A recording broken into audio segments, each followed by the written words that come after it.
Judges 7. Then Jerubbaal, that is Gideon, and all the troops that were with him rose early and encamped beside the spring of Harod, and the camp of Midian was north of them, below the hill of Moyea in the valley. The Lord said to Gideon, "The troops with you are too many for me to give the Midianites into their hand. Israel would only take the credit away from me, saying, 'My own hand has delivered me.' Now therefore proclaim this in the hearing of the troops. Whoever is fearful and trembling, let him return home." Thus Gideon sifted them out. 22,000 returned, and 10,000 remained. Then the Lord said to Gideon, "The troops are still too many. Take them down to the water, and I will sift them out for you there.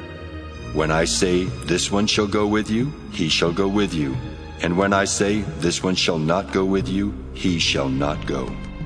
So he brought the troops down to the water, and the Lord said to Gideon, "All those who lap the water with their tongues as a dog laps, you shall put to one side. All those who kneel down to drink, putting their hands to their mouths, you shall put to the other side." The number of those that lapped was 300, but all the rest of the troops knelt down to drink water. Then the Lord said to Gideon, "With the 300 that lapped I will deliver you, and give the Midianites into your hand. Let all the others go to their homes." So he took the jars of the troops from their hands and their trumpets, and he sent all the rest of Israel back to their own tents, but retained the 300. The camp of Midian was below him in the valley. That same night the Lord said to him, "Get up, attack the camp, for I have given it into your hand. But if you fear to attack, go down to the camp with your servant Purah, and you will hear what they say. And afterward your hands will be strengthened to attack the camp." Then he went down with his servant Purah to the outposts of the armed men that were in the camp.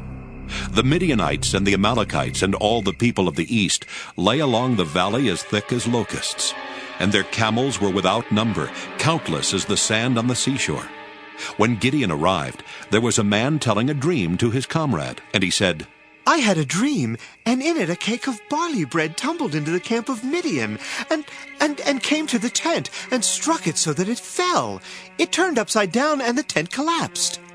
And his comrade answered, "This is no other than the sword of Gideon, son of Joash, a man of Israel. Into his hand God has given Midian and all the army." When Gideon heard the telling of the dream and its interpretation, he worshipped. And he returned to the camp of Israel and said, "Get up, for the Lord has given the army of Midian into your hand." After he divided the 300 men into 3 companies and put trumpets into the hands of all of them and empty jars with torches inside the jars, he said to them, "Look at me and do the same. When I come to the outskirts of the camp, do as I do. When I blow the trumpet, I and all who are with me, then you also blow the trumpets around the whole camp and shout for the Lord and for Gideon." So Gideon and the 100 who were with him came to the outskirts of the camp at the beginning of the middle watch, when they had just set the watch. And they blew the trumpets and smashed the jars that were in their hands.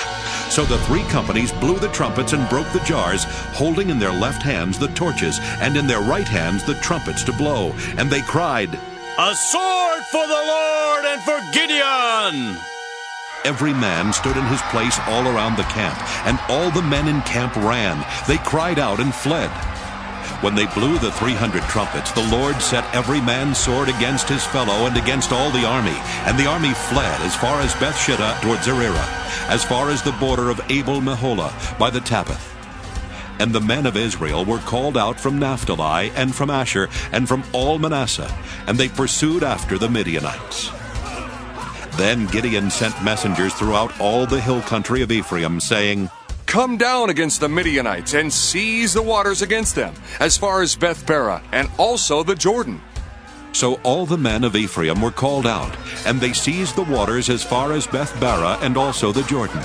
They captured the 2 captains of Midian, Oreb and Zeeb. They killed Oreb at the rock of Oreb, and Zeeb they killed at the winepress of Zeeb, as they pursued the Midianites. They brought the heads of Oreb and Zeeb to Gideon beyond the Jordan.